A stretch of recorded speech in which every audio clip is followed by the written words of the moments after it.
What's going on, guys? Hope you're all doing well. We are back with another video, and I have 3 picks all in the MLB for you guys today. If you're new here, I'm banned from multiple sports books for winning too much. I have proof on my channel. Go check that out. At the end of this video, I'm going to drop some sauce to you guys about this comment I left on someone.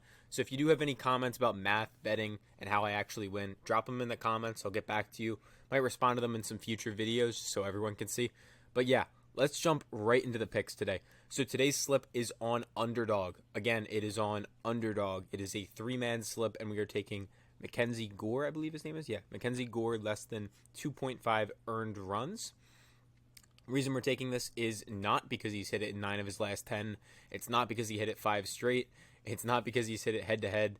The reason is, basically, the sports books are much smarter than apps like Underdog, PrizePicks, and all these other apps. So when Caesars is up here at minus 131, we're going to take it all day, every day, because Underdog is giving us a better price, or basically a better price because their markets are a little bit more inefficient. Now, before I get to the second pick, again, if you're not on Sleeper, or if you're on Sleeper, or if you're on Underdog yet, either of the two, if you use the code PISTONS, you're going to get a free month inside my VIP group where we literally have an analyst who is banned, or I should say limited, I'm sorry, is the right phrase, on PrizePicks for winning too much. As you can see, since we started this group, somebody who's betting $10 a unit is up over $99 or $990. Just insane stuff. And we use artificial intelligence to do all of this on PrizePicks, Sleeper, Underdog. So if you're interested in getting picks directly from our AI, from our pro sports bettor, and you want them for free, you don't have to pay. If you can pay if you want. It's $150 a month, but you can get it for free. I'm trying to make this super easy for everyone to get. All you got to do, download Sleeper, download Underdog, one of the two, deposit $10 using the code PISTONS, and then just send us a screenshot and you're set. Also, they both double your deposit. Or Underdog, they don't double your deposit. They give you like some kind of bonus. It's like if you put in like 10, I think they give you like 50%. So if you put in 10, they give you like $5 extra. Either way, yeah. Pick 2, we're taking Migel, less than 5.5 hits allowed. He is the pitcher on the New York Mets, I believe. Yeah, New York Mets. Like, I'm a casual MLB fan, and like to some of you that might be like alarming, like why would I tail this dude? But you see, the people that make the most money in betting are always the people that just know the most about math. They don't know the most about sports. I mean, they know a little bit, but like, if you don't believe me, just go in the description. I literally interviewed a PrizePicks odds maker. I'm going to say it in every video because we talk about this stuff. It's the people that know the most about the numbers. Long story short, the casinos are smarter than me and you. They're smarter than every sports fan, and we just got to listen to them. So, yeah, Caesars is over here at minus 135, and Underdog is up here at minus 120. Easy, no-brainer. We're going to take that all day, every day, because we know the sports books are a little bit more accurate. So, you can see he's hit it in 8 of his last 10. I said this in the last video, too. He's hit it head-to-head. Last 20, he's hitting this. This is like the sprinkles, is what I said. Anyone who's telling you picks completely based off of like the last 10, how recent he's hit this line, they don't really know what they're doing most of the time. Reason is, the people that actually win in betting are just basically using math like this, comparing the sports books. There's a whole other equation behind that, but to keep it simple, I see the trends are like the sprinkles, and like this is like the ice cream. Like, you always take the ice cream first, and then you don't just eat a bowl of sprinkles. All right. I'll stop using that one. I just thought it was funny. Anyway, again, join these apps. You can get free VIP. Then you can just copy and paste these, and we'll text them right to you. So if you don't want to watch my videos, you don't want to watch any more YouTubers' videos, and you actually want picks from real pros, again, you can get in that group for free. You don't have to watch my videos anymore. Anyway, we're taking Bader, less than 1.5 hits, runs, and RBIs. As you can see here, again, same thing, like right up here. DraftKings is up at minus 130, Underdog down at minus 120. And remember to stick around because I'm going to give you guys some sauce at the end of this video. I do it in a lot of them, but just around math and how you actually win. Basically, Underdog's up here. You can see trends. He's also hit it in 7 of his last 10. If you like the trends, there you go. You like it. There is the 3-man slip. Reason we're taking a 3-man slip on Underdog is because when you take 3-man slips on Underdog, you have the second best implied odds. The best implied odds are something called a 5-man insured, which are a minus 120. 3-mans, you have something called 3-man non-insured. It's minus 122, which is not a huge difference, so I'm giving you a 3-man. You can add 2 more picks to it if you want, but just take whatever you want. Anyway, this is what it looks like inside our group. VIP group, we give you a play of the day. We don't do it every day, but like when we really like a pick. PrizePicks, Sleeper, Underdog, we give you picks for all those apps. Pretty simple, pretty straightforward. Yeah, now let's drop some sauce. So, had a guy comment, and he was basically saying, like, shout out to you, Jaden. He was basically saying, like, are the YouTube videos your exact process for making all of your picks? And the answer is actually no. It's similar, though.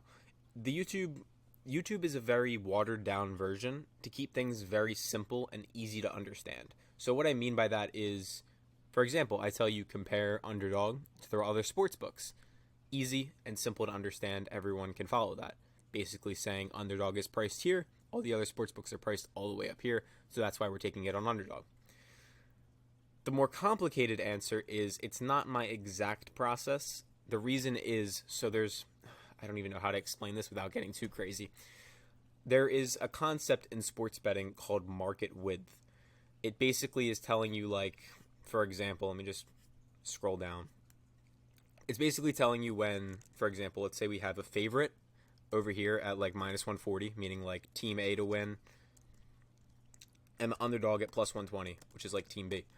So you have a market width of 20 between these two, because just ignore the minus and the plus, but 140 to 120 is a difference of 20.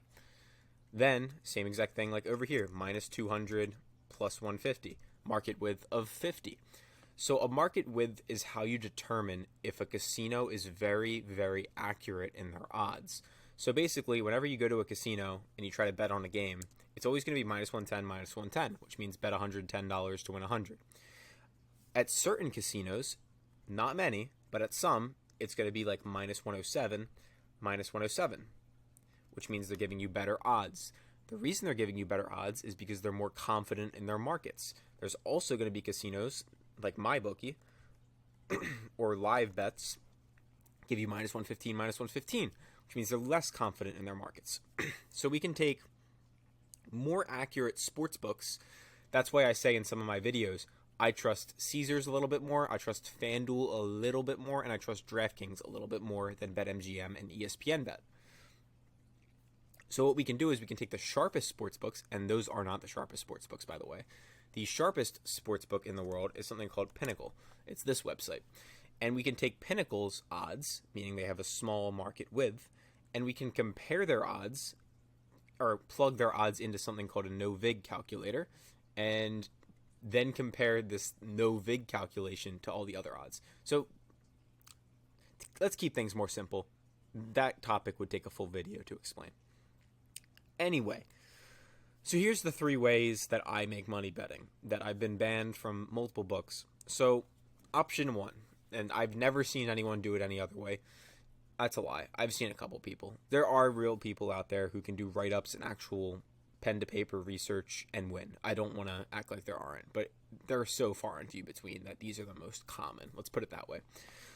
So first up is you build a model sharper than sports books. For example, like PrizePicks puts out their lines every night, and they have Luka to have over 7 assists or under 7 assists. You can have your own NBA basketball algorithm or model, and it'll tell you Luka should have been at 6.5. So then you know when the line is at 7 on PrizePicks, you can take the under because your model is at 6.5. The hard part is knowing that your model is better than PrizePicks. To know your model is actually better than a sports book, it takes thousands and thousands of picks. Maybe, I would say anywhere from 500 to 1,500 to be honest. But you can run a lot of simulations because your model will give you a lot of predictions every single day. For example, in an NBA game, how many different things can you bet on? A lot, right? So you can test it pretty quick, I'd say in a span of like 10, 20, 30 games. But ideally, you want a longer sample size than that. Anyway, I do have an analyst on my team at ElitePicks. So if you bet on sportsbooks, you bet on FanDuel, DraftKings, this is like literal gold for you. If you bet on like PrizePicks, it's still sauce, but like it's a little bit less. All right, a little bit less. Go to elitepicks.com. This is my website for FanDuel, DraftKings. We actually have an analyst who's literally profitable on Pinnacle, which is why it's such a mind-blowing thing that he's profitable on the sharpest sports book in the world. Anyway, step 2, or option 2, there's something called arbitrage betting. There's multiple softwares out there, and a lot of them are good. We have a tool at ElitePicks. This is basically when you can bet on the opposite side of the same market and make a risk-free profit. Might sound crazy because it is crazy. But for example, let's say Casino A has Team A at plus 105, and Casino B has Team B. So like, let's say these are two different casinos. So like, let's just say like FanDuel, DraftKings. For those of you that don't know what this means, it means you can bet $1, and if it wins, you get $2.05 back. And this means you can bet $1, and if it wins, you can get $2.01 back. So basically, you can bet like $100 on each side, and no matter who wins, no matter who loses, you make like a small profit. So you could bet 100 on this team and 100 on this team, and if Team B wins, you're gonna make $1 of profit. You're gonna make 101 here and lose 100 here, so $1 profit. And then, Team A wins, you make 105, you lose 100 over here, so you make $5 profit. Risk-free profit, I've done that a lot. Arbitrage betting, go to elitepickz.com, go to like resources and read it. I have YouTube videos on it too. So that's the second way people make money betting. You have a model or you do arbitrage. Then 3, which is kind of what I do in these videos, which is positive expected value betting. Positive EV betting. Basically, long story short, you devig a sharp sportsbook, compare it to the US ones, and find errors. So like FanDuel, DraftKings, you compare them with a very sharp sportsbook like Pinnacle with the small market width. So you find the casino with the small market width, and you can compare it using this devig calculation. And yeah, that's how I do positive EV. So I would say in order, I do positive EV, then I do number 1, I use my friend's model. Not even my friend, he's my employee at one of my companies, but we're friends. And then I arbitrage as well here and there. Arbitraging just leads to like quicker bans from a lot of the companies, to be honest. So I don't do it a ton, but it's a mix of the 3. And yeah, I'd say that's like an overall view of it. I'm sorry if I just like turned your brain into scrambled eggs, but if I did, go to elitepickz.com, go read on some blogs, go read some calculators. Oh, by the way, the calculators, some people get confused by this. All of them have blogs under it, so you can go read. And then if you don't like reading like me, you can just go to my channel, go to the playlist section, and then just read or watch videos. But yeah, sorry for the long explanation. Love you guys. See you tomorrow.